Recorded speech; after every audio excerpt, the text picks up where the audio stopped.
కావాలని దాంతో దత్తత అనే మాట అనిపించాను. ఇప్పుడు ఆ గుండమ్మ, ఆది, శ్రీనివాసరావు మనసుల్లో ఈ దత్తత గురించే ఆలోచన తిరుగుతూ ఉంటుంది.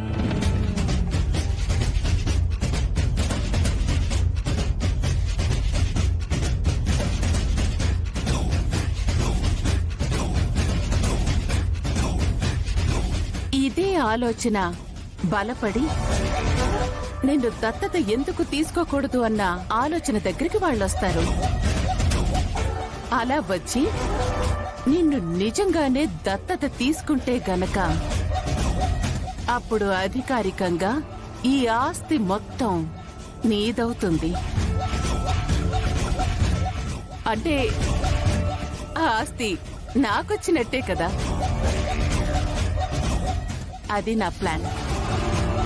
నువ్విలాగే ప్రేమగా ప్రేమిస్తున్నట్టు నటిస్తూ ఉండు.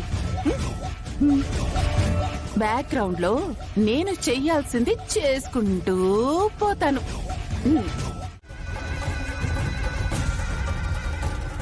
చందు, ఏంటన్నయ్యా?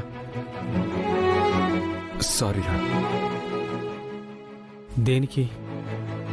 అదే చందు, ఇందాక మీ అన్నయ్య చేసుకున్నారు కదా, దాని గురించి నువ్వెంత బాధపడుతున్నావో నాకు తెలుసు.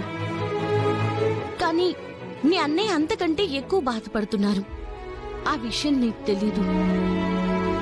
చూడరా, నువ్వు నా తమ్ముడివి.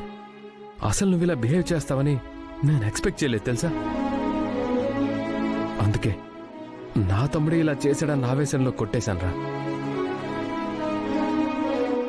నువ్వే చెప్పు, ఒక ఆడపిల్లని నమ్మించి మోసం చేయడం కరెక్టే అంటావా? అసలు నువ్వు చేసింది మంచి పని అంటావా? ఒక అన్న స్థానంలో నువ్వుండి నీ చెల్లికి ఇలాంటిదే జరిగితే నువ్వెలా రియాక్ట్ అవుతారా? ఒక్కసారి ఆలోచించు. చూడు చందు, నేనేం చేసినా నీ మంచి కోసమే చేశాను. నువ్వు నన్ను దయచేసి శత్రువులా చూడొద్దు.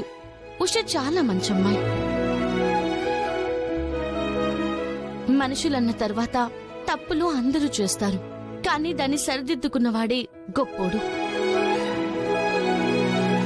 నీకు అవకాశం వచ్చింది. రే, ఒక ఆడపిల్లని మోసం చేసి భార్యని బాధ పెట్టడం చాలా పాపం రా.